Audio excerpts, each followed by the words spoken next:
शादी करने से पहले रवीना बहुत आनंदमय और खुशी खुशी रहा करती थी, लेकिन अब शादी के बाद उसके चेहरे की बेचैनी सी बढ़ती जा रही थी। अपने ससुराल वालों के सामने तो वह अपने गोरे से मुखड़े पर एक नकली सी मुस्कान दिखाकर हमेशा घर में घूमती रहती थी, लेकिन रवीना अंदर से इतनी टूट चुकी थी कि अब वह किसी भी तरह की खुशी महसूस नहीं कर पाती थी। उसे ऐसा लगता था कि विजय से शादी करके उसने अपनी ज़िंदगी में बहुत बड़ी गलती कर ली है और उसके सारे ज़िंदगी के सपने इस ब्याह की वजह से चकनाचूर हो गए हैं। विजय ने इतने दिनों में ना तो कभी अपनी पत्नी की भावनाओं को जानने समझने की कोशिश की और ना ही वह अपनी पत्नी से ज़्यादा प्रेम व्यवहार करता था। रात को अकेले मिलने पर वह अपनी ज़रूरतें पूरी करने के फिराक में ही लगा रहता था और सुबह होते ही ऐसा लगता था मानो उसे पत्नी से कोई रिश्ता ही नहीं हो। रवीना अपने पति के इस अजीब से व्यवहार से बहुत परेशान थी, क्योंकि उसके व्यवहार की कुछ अलग ही झलक रहा था।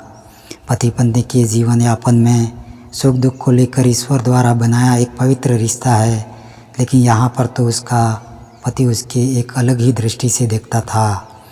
वह पति पत्नी के इस पवित्र रिश्ते को समझ ही नहीं रहा था। आज रवीना घर की रसोई और साफ़ सफाई के सारे काम कर चुकी थी, लेकिन रात को सोते समय उसे बहुत बड़ी समस्या का सामना करना पड़ रहा था, जिससे वह बहुत परेशान थी। रवीना के ससुराल में रवीना को मिलाकर कुल 6 फैमिली मेंबर्स थे। उसके सास ससुर और जेठ जेठानी थे। घर में सभी का व्यवहार रवीना के प्रति बहुत अच्छा था। सभी परिवारजन एक साथ मिलजुल कर बड़ी प्रेम पूर्वक हंसी खुशी रहते थे। बस रवीना को अपने पति विजय को लेकर ही परेशान रहती थी। रात का समय हो गया था। विजय अभी कमरे में नहीं आया था। वो घर के बाहर कुछ दूर अपने किसी दोस्त से बातें कर रहा था। रवीना दिन भर घर का काम करने की वजह से थकी हुई थी। वह पलंग पर जाकर आराम करने लगी। 1 घंटे के बाद विजय कमरे में आया। रवीना चुपचाप आंखें बंद करके सोने का नाटक करने लगी, लेकिन विजय को उसके सोने जागने से क्या फ़र्क पड़ता था। उसे तो बस अपने काम से मतलब था। उसने रवीना को अपनी ओर खींचा। पिछली रात को रवीना के साथ किया गया दुर्व्यवहार से उसे जो चोट आई लगी थी, वह इन सब बातों को उसने नज़रअंदाज करके फिर से वही काम करने लगा। पुरानी चोटें अभी तक ठीक ही नहीं हुई थी और आज वह फिर से वही बर्ताव करने लगा। रवीना दर्द के मारे आंसू बहा रही थी, लेकिन उसे क्या फ़र्क पड़ता है। उसने इस बात पर ध्यान ही नहीं दिया। जब रवीना ने धीरे से कहा, सुनिए ना, आज मेरा स्वास्थ्य कुछ ख़राब है, विजय ने बात को नज़रअंदाज करते हुए कहा, तो रोज़ का एक कुछ न कुछ नाटक लगा रहता है। मेरा मन मत तोड़ो। फिर वह अपनी मनमर्जी का मालिक बनता चला गया और रवीना एक बार फिर से दर्द के तालाब में नहाते चली गई। आधी रात तक रोते रोते परेशानी की नींद वह सो गई। उसे कुछ एहसास ही नहीं हुआ कि कब सूर्योदय हो गया। सुबह उसकी नींद टूटी तो वह दहेज में दी गई अलमारी के आईने के सामने जाकर देखा तो वह अपनी गर्दन और मुखड़े पर दांतों के निशान देखकर रो पड़ी। विजय गुस्से से चिल्लाया, अब सुबह सुबह नाचने गाने बैठ गई हो। तुम औरतों को तो इतना कठिन परिश्रम अपनाना ही होगा। अब रवीना की आंखों में पानी की बूंदें टपकने लगी और विजय डींग हाँकते हुए घर से बाहर निकल गया। हर रात की यही घटना थी। रवीना कुछ समझ में ही नहीं आ रहा था। उसको बहुत अजीब सा लग रहा था। वो सोचने लगी, क्या नई नई लड़कियों को इसी गांव में शादी करने का परिणाम सिर्फ यही होता होगा, क्योंकि रवीना ने यह शादी अपने गांव से 150 किलोमीटर दूर एक रिश्तेदार के कहने पर की थी, क्योंकि लड़का पैसा बहुत अच्छा कमाता था। वह एक बहुत बड़ी कंपनी में काम करता था। रवीना ने शादी के पहले बहुत सारे अपने सपने सजाए थे कि उसका पति उसके हर सपने को पूरा करेगा, उसे अपनी जान समझकर रखेगा, उसकी भावनाओं को अच्छे से समझने की कोशिश करेगा, हर परिस्थिति में उसका साथ अपने राजा के दिल की महारानी बनकर जीवन यापन करेगी। लेकिन यहाँ पर तो कुछ उल्टा ही था। उसके पति को केवल उसके तन से ही लगाव था। उसकी शादी को 4 महीने हो चुके थे। हर रात उसके साथ वही बर्ताव होता था। सुबह उठकर वह हमेशा मेकअप करके अपने चेहरे को छुपाने की कोशिश करती थी।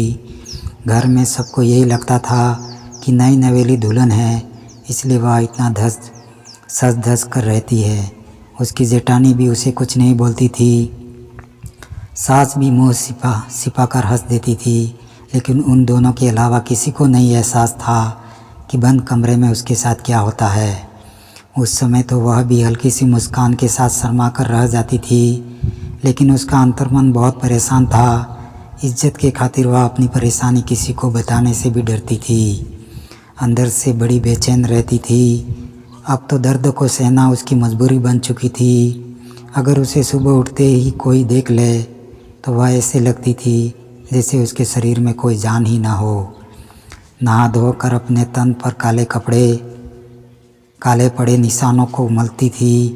कमरे से बाहर निकलते ही एक नकली मुस्कुराहट की ओढ़नी ओढ़कर बाकी सब के संग घर के कामों में लग जाती थी। एक दिन रवीना सुबह जल्दी नहीं उठ पाई।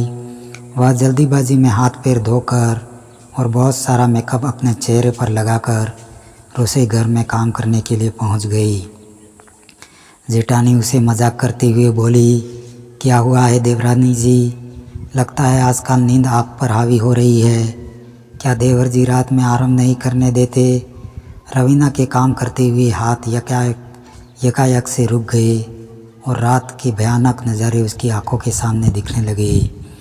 लेकिन वह इन सब बातों को छुपाते हुए धीरे से मुस्कुरा गई।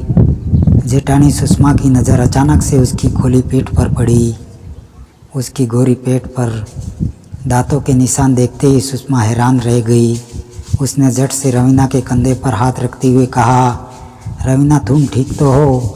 रवीना ने घबराकर अपनी आंखें ऊपर उठाई कि उसकी जेठानी ऐसा सवाल क्यों कर रही है। अब रवीना की जेठानी सुषमा सब कुछ समझ चुकी थी। उसने उसकी आंखों में देखते हुए कहा, रवीना तुम्हारे और देवर जी के बीच में सब कुछ अच्छे से भली भांति चल रहा है ना? इस तरह ज़रा सा दयाभाव देखते ही रवीना का दुख दर्द से झलक पड़ा और रवीना अपनी जेठानी के गले लगकर ज़ोरदार से रो पड़ी और उसने अपनी जेठानी को सब कुछ बता दिया कि उसका पति रात को उसके साथ कितना हिंसक व्यवहार करता है। यह सब जानकर सुषमा के पैरों तले ज़मीन खिसक गई, क्योंकि विजय बाकी परिवार वालों के साथ बहुत ही अच्छे से ढंग से पेश आता था। परिवार वालों की नज़रों में आदर्श बेटा, अच्छा देवर और सज्जन आदमी था, लेकिन अपनी होने वाली पत्नी के साथ बंद कमरे में वह कैसे हिंसक व्यवहार कर सकता है। सुषमा ने रवीना के आंसू पोंछते हुए कहा, तुम इतने समय से चुप क्यों हो? तुम्हें गलत के विरुद्ध कदम उठाना चाहिए था। तुम मुझसे बोल सकती थी, इसके बारे में सासू माँ को बता सकती थी या अपने परिवार में किसी को भी बता सकती थी। रवीना ने नज़रें झुका ली। दीदी मुझे बहुत शर्म आती थी।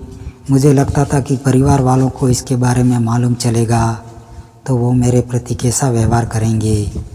सुषमा रवीना को ढांढस दिलाते हुए बोली, बहुत सी महिलाएं ऐसे ही शर्म और लिहाज के कारण अपनी ज़िंदगी भर ऐसे ही बुरे व्यवहार की शिकार हो जाती है, लेकिन महिलाएं कोई रोबोट नहीं होती कि मर्द केवल उन पर अपनी मनमर्जी से हक जमाते फिरे।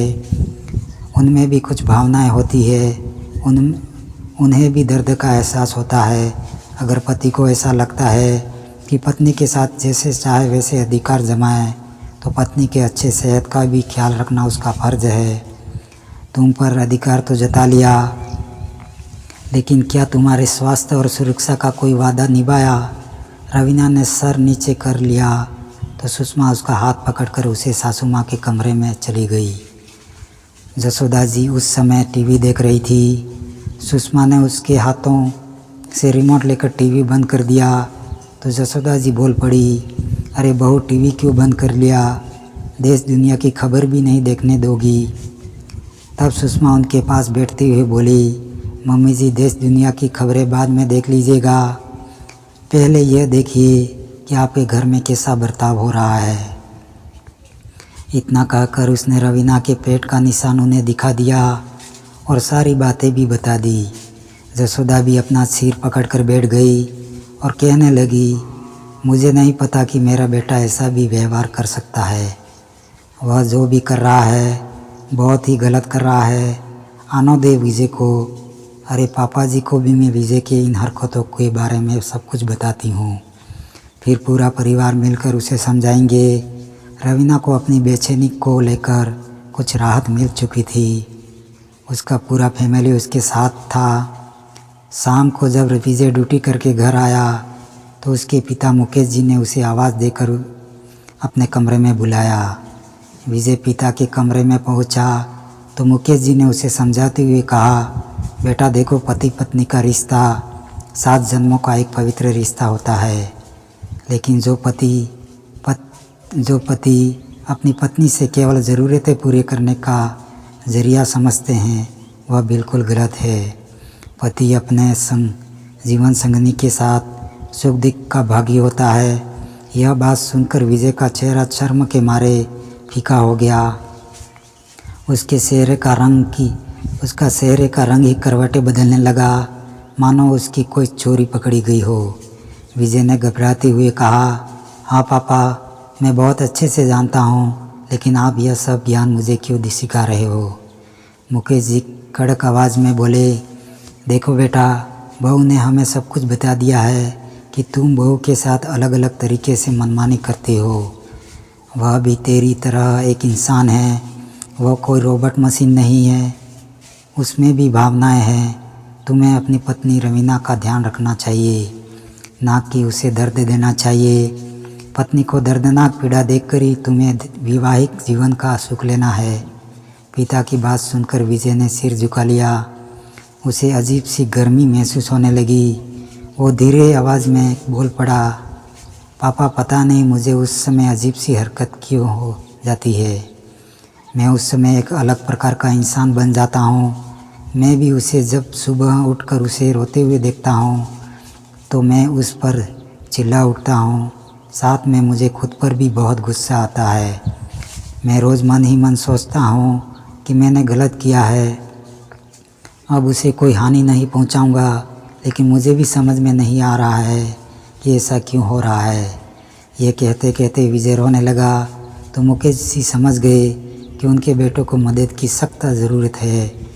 उन्होंने कहा, बेटा, तुम किसी चीज़ को लेकर परेशान मत हो, मैं तुम्हें अच्छे से अनुभवी डॉक्टर के पास लेकर जाऊंगा और सब कुछ सामान्य हो जाएगा। अगर तुम्हें अपने किए हुए पर पश्चाताप है तो आप उसे ज़रूर सुधार सकते हो। बस थोड़ी मदद की ज़रूरत है। जब मुकेश जी विजय को लेकर मनोचिकित्सक के पास पहुंच गए तो काउंसलिंग में पता चला कि विजय को उसके कॉलेज में कुछ दोस्तों पहले उसे गंदी वीडियो दिखाया करते थे।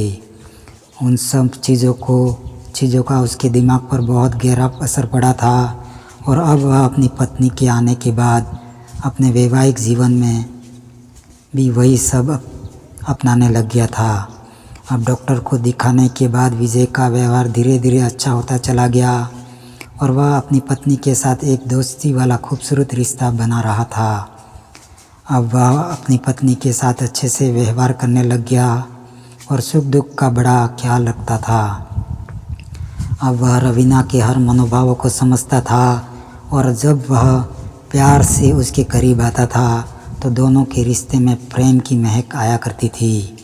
अब विजय सच्चे दिल से प्रेम करता था, उसके हर सुख दुख की बातें भी सुनता था। सही मायने में रवीना अपने पति की अर्धांगिनी बन चुकी थी। हमारे द्वारा दी गई कहानी अच्छी लगी हो तो वीडियो को एक लाइक करके चैनल को सब्सक्राइब ज़रूर करें तथा बेल आइकन को क्लिक करना बिल्कुल ना भूलें, जिससे आगे आने वाली वीडियो आपको सबसे पहले मिलेगी। धन्यवाद।